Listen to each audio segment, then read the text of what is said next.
Hello, hello, and welcome to Decaf, a production of the Beacon Center of Tennessee. Taylor and Mark back with you. We missed you guys last week. We have been traveling, going crazy on the road. We won't be with you again next week because we will be in hopefully snowy Breckenridge. I was actually before you got on here, I was looking at the snow forecast for Breckenridge and it says simply sunny but cold. And that is where I thrive. I do so well with my turtlenecks and my sunglasses. I look like a rich, Housewives of Beverly Hills like person with my little coat and my sunglasses. So I think it's going to be great, but I want snow. I'm 100% agreed. I love the idea of sunny though and cold because it's like it feels cold, but you get that sunlight on you. It feels great. I hope it snows as well. And yeah, we're going there for our staff retreat. That's one of the real benefits of not being in the office and working remotely is that instead of all the money we're saving on rent, we want to spend time with each other and thankfully Justin and Stephanie have picked cool locations for us to go and spend time to each other, talk about how things are going. So we're very excited for it. Not only talk about how things are going, but also play a staff game of Tennessee Trivia Jeopardy. We have been split up into three teams. Mark and I are on separate teams, and his team's going down. I gotta say, my team is stacked. And if you're watching the video, you can see right behind me, I just got a UPS package of team T-shirts for my team to wear. And yeah, your team's going down. That's all I have to say about that. I have been tasked with learning Tennessee sports trivia, which like physically, emotionally, spiritually, mentally hurts me, but I can do it. I think I can do it. We are going down. Justin picked the teams, and he used it kind of based on how long they've been in Tennessee. So I'm not sure that the way he did it was the best thing. Where Jason knows everything about Tennessee. He's from Canada, but he has studied this. He knows everything about Tennessee. Jordan, I talked to him. He knows way more about Tennessee than I realized. So I feel like the Okay. teams are just not quite. It kind of feels like, Jacksonville State's been playing this long and like, oh yeah, they can play Georgia. They both won 50 games in the last 10 years. Like, yeah, not in the exact same way though. So I'm the exact same way. we are not, I am pretty confident when I think we can do well. This is not one of them. I would be shocked if we don't come in last place. Shocked. I can't wait for you to come in I, last I will place. bet money against us. That's how confident I am that we will not do well. Mark, if you come in second, because you're not going to come in first, that's going to be us. But if you come in second, I'll buy you a congratulatory margarita that night at dinner or something I like don't think that. we come in second unless something crazy happens. I'm gonna study. So we got in a sheet from him. So I'm gonna study, but Jason has studied forever. It's insane the stuff. I was just quizzing Drew because he's like, I know a lot. I'm like, I don't know if you know as much as you think. Talking about state bird, all this. He knew everything. And I guess he's lived here his whole life and he's had to study for the bar. He knows everything. I don't think it's gonna go Also, well. don't you in fourth grade, when you were in fourth grade, did you have like state history? Because I remember in fourth grade we had Alabama history. Maybe it was third grade, and like that was the year we took a field trip to the Capitol to see like all the historic things of Alabama. Did you have that in school, like Pennsylvania state history? I mean, maybe a little bit. I don't think we had a whole class on it. I could not tell you a thing about Pennsylvania. I don't remember things from I don't remember things from yesterday. I definitely don't remember things from fourth That's grade. true. So I don't. I You're think not wrong. that you're on Jason's team, right? Jason and Stephanie. Jason, Stephanie, Wynn, and me. Yeah, We are it's not a single one of us is from Tennessee, and we are going to win and because that's the thing is even though yeah. my heart's in Alabama, my home's in Tennessee. Well, Jason's gonna be the MVP for sure, and even that he's like he knows everything, and then he split up things. He's like, oh, I don't know this as well. He's actually tasked team members with having to learn it. So you guys have a good strategy and stuff. I just don't. I said this yesterday. Ron's like, oh, everyone else got team shirts and doing this. I'm like, yeah, I mean, I'm busy doing work, so it's hard for me to really think through all this stuff the way that you guys can. So we will see. Okay, I'll be happy to be okay. productive and useful while you guys win this game. So. Well, if you're listening to this now and you have a random obscure Tennessee fact that you think that Justin might ask us about, drop it in the comments and that's how we will study. We will prepare for it. We're relying on our audience to tell us what we need to know about Tennessee. One of my favorite things about Tennessee is we are currently ahead of my home state of Alabama in school choice and hopefully only growing next year. Numbers just came out of an ESA parent survey of students who benefited from the ESA program, the Education Savings Account program last year, getting to choose where their child went to school. Parents took the survey and 91% of parents were either very satisfied or satisfied with their students' academic progress in their first year in the ESA program. 91% of the parents of students in that program, That's a huge number. And as we hope to grow this program, we hope that that's kind of an indication to the powers that be that this is a favorable program. People feel really good about this, and we need to open it up to more students. I mean, I think if you asked a bunch of public school parents how they felt about their child's education, I would doubt, and I don't know that this has been done, but I would doubt the numbers were that high. What do you think, Mark? We basically asked that. I mean, we didn't ask Oh, specifically you're that, but we, right. We we didn't ask asked if people specifically were that, but satisfied close. with the public schools, and it was underwater. So no, people, I mean, 91% it's hard to really understand how big that number is when it comes to agreeing on something. 91% of people can't agree that the earth is round. I mean, seriously. So if you have It's true. 91% of people agreeing on this, I mean, that is going to be a real, I guarantee that's going to be a point that's used very often by us, but by everyone Yeah. else who's pushing for school choice, because that number is insane. That's such a high number. And anybody's against that really to say, well, look, these are the people who are taking advantage of this, people who are in public schools before, who have done this. It's hard to argue with that number. So if we really want parents to take the lead in education and be able to do what's best for their kid, it's going to be hard. 91% is going to be a really strong number that I'm guessing from my comms perspective, not just us, but anybody pushing for school choice next year. This should be on ads. It should be everywhere. I mean, that's a huge number, and it's hard for detractors of school choice to really fight against that number. I mean, I don't know what they do. And it's not even a poll. It's them actually asking, it's the government asking the people who did this program, what do you think? It's not some random Yeah. poll. It's not some random poll of just like for us, we poll statewide. We want the biggest variety of people to answer. This is like you can't be asked at this survey unless you are actively participating in it. Yep. It's not people who either feel strongly about the program and don't have children like me and Yep. Mark, or feel strongly about it the other way and have kids in a public school or wherever. This is people who are taking part in the ESA program and sending their child to a school that in their perspective betters their academic potential. And 91% of them are either moderately or very satisfied with how their outcomes are going.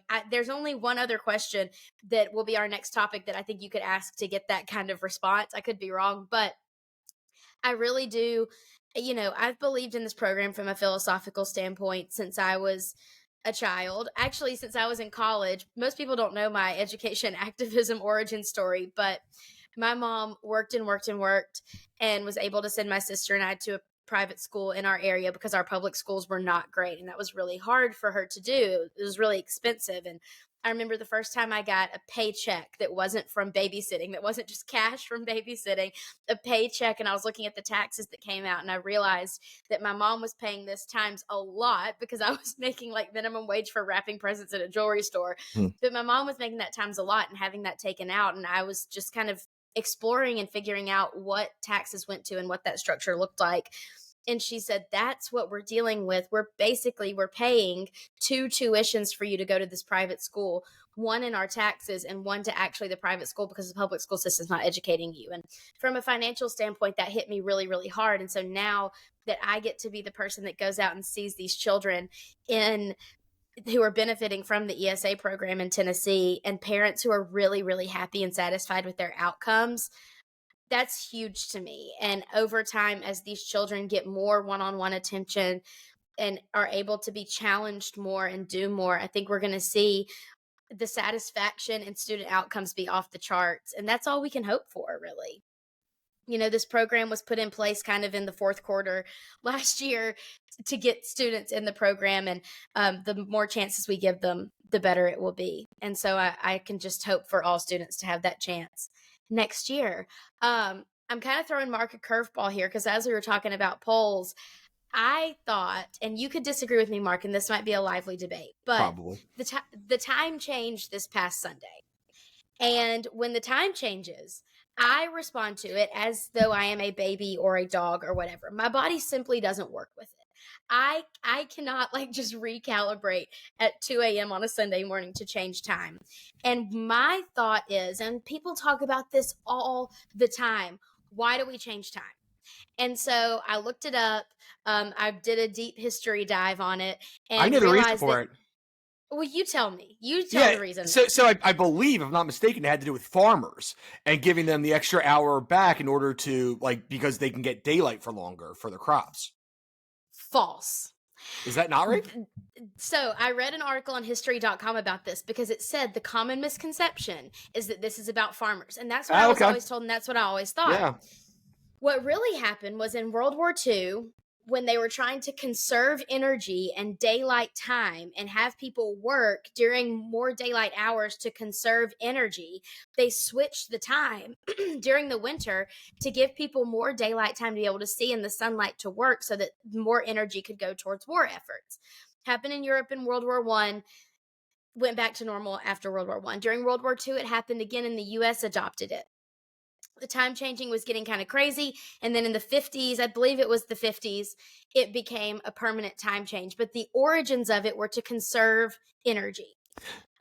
That's even dumber then. Like, at least the farmer thing, I kind of get that. Like, why would we still be doing that? It's even a dumb, like, the farmer thing, I'm like, oh, I just kind of assumed that was right. I'm like, well, that kind of makes sense. I also love how, like, can we just talk about, like, how, like, Indiana, there's, like, one part of Indiana, I think by where Notre Dame is, like, oh, we're not changing the time. Like, this one weird county is like, no, we're just going to keep it the way it is. Like, you don't even have that ability to do that. And then, of course, it's super confusing because you have, like, oh, this part of Indiana is this time, this part's this time. Then there's this weird middle thing that is a different time than anywhere else. It's just a weird structure. I know. In Arizona, I'm pretty sure doesn't observe a time change. Hawaii doesn't observe a time change. I think some parts do. I don't think it's the whole state, though, which makes things even more complicated.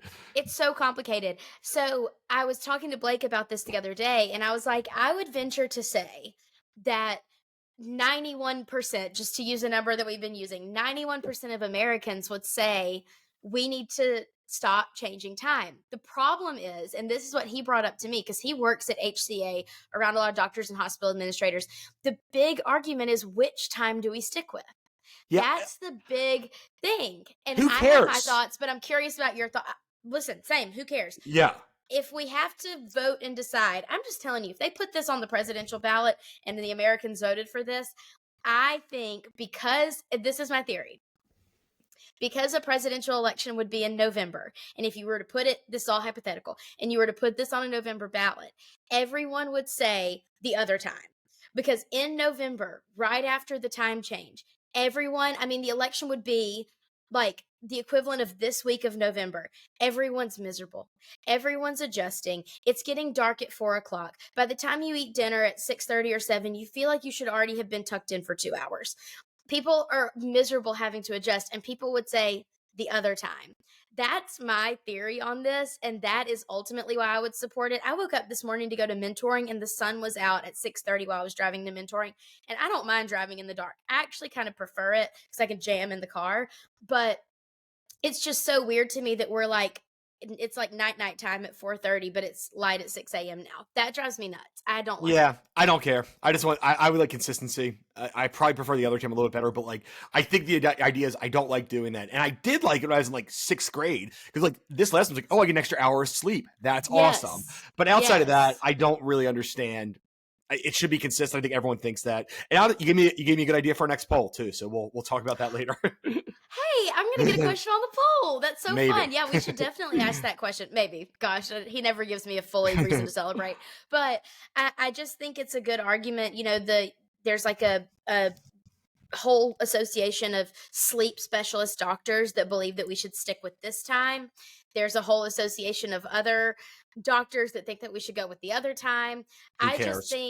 I just personally think we should put it on a ballot and Americans should vote on whether or not we do this time change, or states should just get to decide, which I guess is how it's technically set up now. I don't think you can do a referendum question on a national ballot. I don't think that's how that works. Well, we should. Put me in charge. Well, let's not change the I'll get this place all worked out. You're probably trying to change the Constitution at this point, so I think we're good. I doubt it's in the Constitution. I don't think you can do I don't know, but I've never heard of us doing a referendum in a national election. Well, then all 50 states should come together and decide that we're all going to ask this question on our ballots in one of our elections. I just think that I think that Americans would agree, and I would venture to say that 91%. I don't know if there's any poll data out there. I kind of automated this question. There definitely is. Are you looking it up right now? Okay. No, I'm not, but I know that they've done this question before, and they don't ask about what time things. I don't think anybody cares about that but you. They just care about consistency. Like, nobody cares which one we use, I don't think, but everyone wants to not have to change the clocks. Americans want consistency. Let me Yep. tell you what, if you put me in charge of this country, day one, there would be Chick-fil-A's everywhere. There would be, we would have European lunch times where we'd have like 2 hours to like eat a sandwich and take a walk, and we'd It have sounds like consistency you've on been in the time. government a lot more involved in people's personal lives and their own decisions. So I don't love that, and I would not vote for you for president. You're Which is already why like no one breaking would the ever elect me.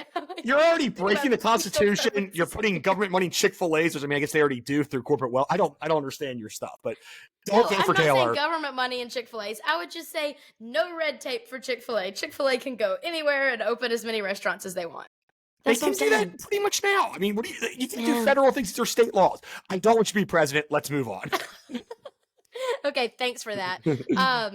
So let's move on to another little fun topic. Everyone knows that Mark and I care disproportionately more about college football than we do about like NFL. You probably care more about the NBA, but really college football is like, this is our prime season. This is where we thrive. It's getting late in the season. There's Mhm. still several undefeated teams and one loss teams, Alabama included. This is the time of the year where now that we're a one loss team and we're pretty much, we being Alabama, out of the running for a playoff, I want to see anarchy. I don't have really anxiety about Alabama anymore. I know the cards are dealt against us this year. It is what it is.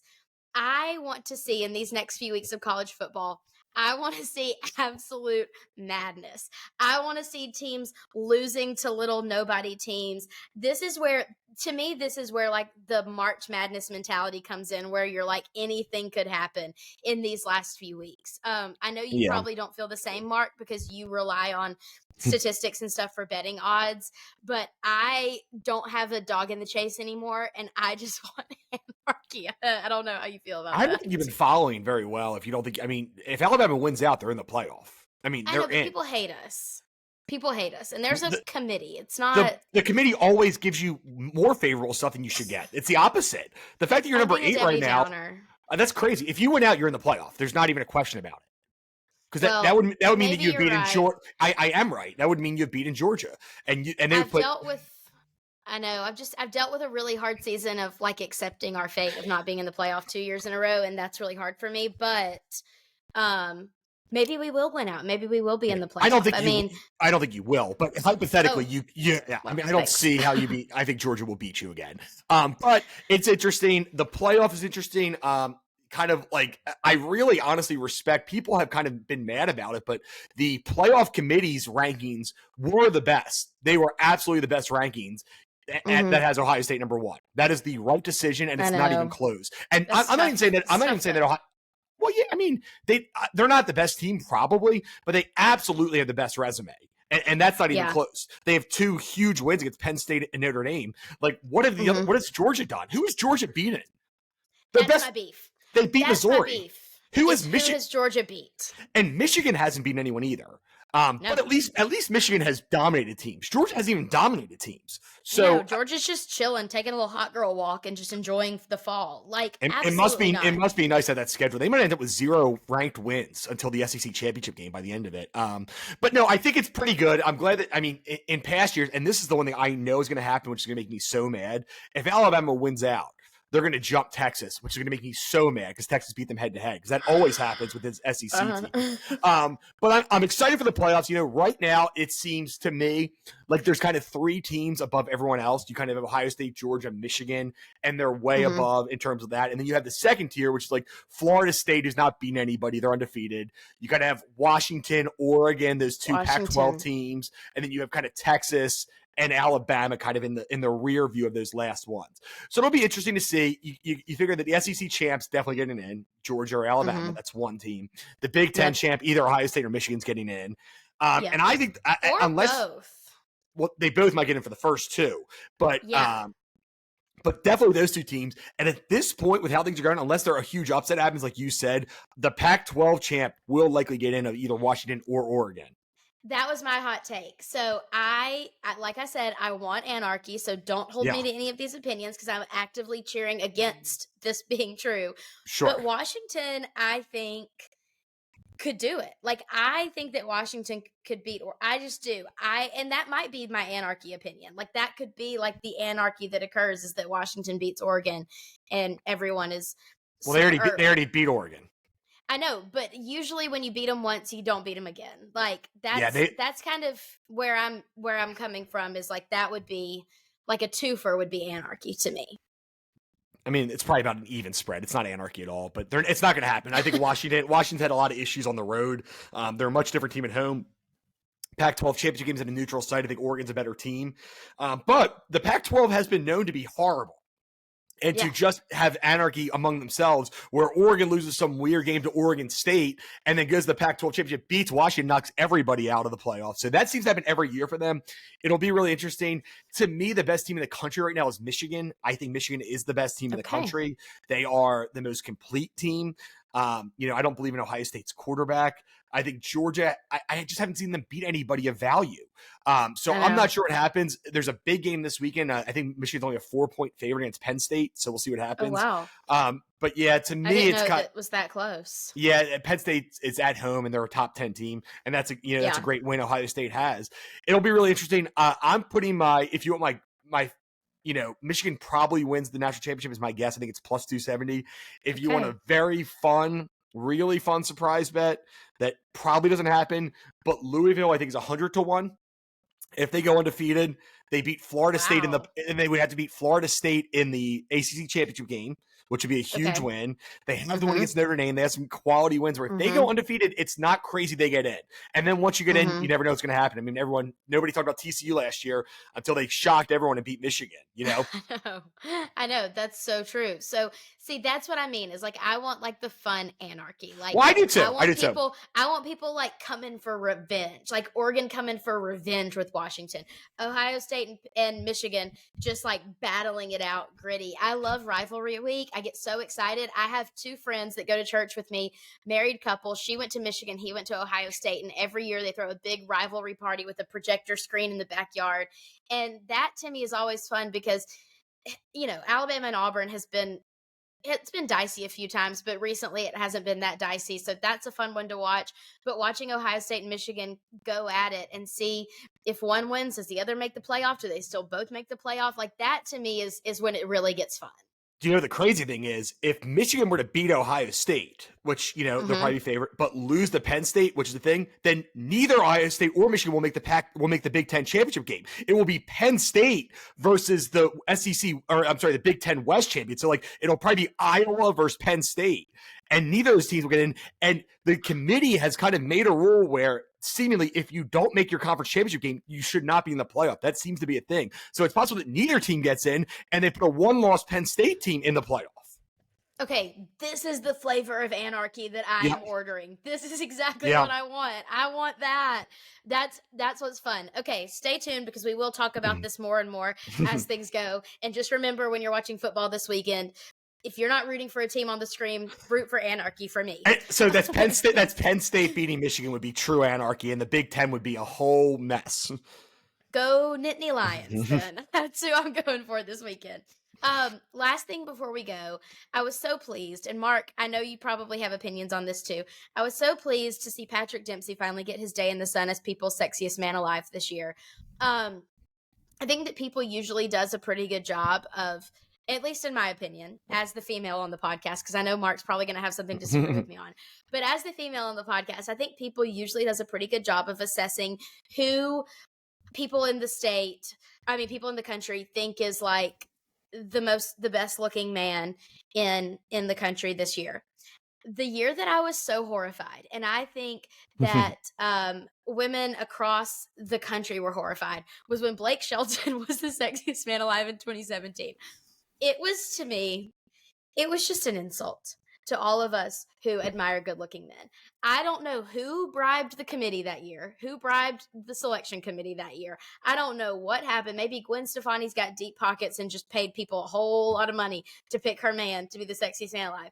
But that to me was absolutely insulting. And I'm glad to see that order is restored. And we actually do have a man who I had like on my Tumblr cutie pictures of him in Grey's Anatomy back in the day as their number one ranking man. in the country. Mark, I know you're about to completely tear me down and shatter my hopes and dreams, but what? Oh gosh, I don't like that face. Okay, what are you saying? Well, so first of all, let's be honest about what this is. This is not the best looking man. It's never been the best looking man. If you look at the list of all the people won, it's essentially the best looking man for their age group. I think he's 57. He is not the best looking man. He might be the best looking man by age, and I think that's what they do is they compare your actual age and say, well, for 57, this guy's better looking than this other guy at 22. If you put the age in consideration. That's all. I mean, if you look at most of the people have been over 40 who have won. Right? Yeah. George Clooney, Hugh Jackman, most of these people are over 40. So I do think Paul Rudd was a worthy recipient of the award as well. Only because of his age, though. He would not be worthy if you compare him to the best looking 22 or 23-year-old guys. Like, he's not Michael B. Jordan. Maybe you're right. I am right. That's true. That's for sure. Okay. With that being said, I don't agree. I think Blake Shelton's a good-looking guy. I don't think any of these people actually are the best-looking people. They're basically taking, obviously, a celebrity. Of course, if it wasn't celebrities, anybody could win, right? It could just be models. It could be, my friend Matt Urey, who's our biggest listener. He could be the number one person. Hey, people, Mark is lobbying for either him or his best friend to be your man next year. I'm horrified. But I mean, you have to be a celebrity. You have to be a big celebrity. And honestly, if you look back, I don't agree with a lot of this list. I mean, yes, I don't think Blake Shelton's the best looking guy, but I think he's a good looking guy. I don't think The Rock is that good looking. I think it's weird that he was picked. I thought The Rock was a weird one too. I thought that was. I think guys are all good looking. It's just different degrees. So, I mean, I think if you ask me, and that's the other thing too, there's a different one each year. Also, Nick Nolte won. Holy crap. That's so bizarre. But there's a different one each year. So if it was really the best looking person and they kind of use it would probably be the same person for 6 or 7 years in a row until they got too old and then pick another person. So it's just kind of a list. And the whole point of people is they want to make waves. Blake Shelton was a huge, really big deal when he won. That makes sense. So they're like, oh, we're going to get press for this. So, and also Jason Kelce was one of the finalists this year. Travis Kelce's brother with the beard. Yes, he was isn't he in the magazine? I haven't bought the magazine yet. So he made fun of what in there. He made fun of the list. He's like, yeah, obviously beauty is only in the eye of the beholder. So it's obviously not a real list. If you're nominating him, he's not a bad. He's not even in the top 5%. So I mean, it's obviously kind of a joke. It's not a real thing. It's to get press. It's interesting. Patrick Dempsey is absolutely a worthy recipient if you consider it with his age. None of these guys are the best looking though. It's kind of random best looking celebrities who have never been nominated before who are pretty famous right now. That should be the new list title. Okay, so I guess this is your formal submission. I mean, we have a podcast, so you have some type of platform. Yeah. So, are you submitting yourself for next year? Should I submit you for next year? No, I think maybe in I think the key is being old. In 20 years, I have to be better looking than. I mean, I also the people have said that my dad is very good looking for his age. When I was younger, girls were like, "Oh, I hope you look like that when you're older." So maybe at 60, I'll consider it because I feel like you need a little bit of the gray hair too. That's a big plus. You need a little gray. Plus. You need so you have 20 years to prepare, and we'll revisit this. I think I did some better shape for sure. Yeah. And the thing is, they don't actually pick the best looking person, so who knows? Maybe I mean, I'm as good looking as Jason Kelce. Yeah. Jason Kelce's on there. Oh gosh, but this has gone totally rogue. I just want Patrick to Dempsey. Well deserving though. We love Patrick Dempsey. Also, great actor. I love everything he's in. Maid of Honor is one of the most underrated movies. Good for Patrick Dempsey. Maid of Honor is so good. Dr. McDreamy, good for Patrick Dempsey, and thank goodness it is not someone like Blake Shelton again. I know, it's a hot take. A lot of people like Blake Shelton. I'm not a country music girl. I'm not a Blake Shelton girl. Patrick Dempsey. I mean, he was good looking at that time. I think anybody who's not a complete anti-country music person, he's good looking. There's no doubt about it. He might not be a top, and you could argue that he shouldn't be there. He's a good looking man. There's no opinion if you say he's not, you're wrong. In true Decaf fashion, we will have to agree to disagree. That's dumb. Steve Chalamet is good looking, so I don't care about your opinion. I think your opinion on that. Also, is good looking.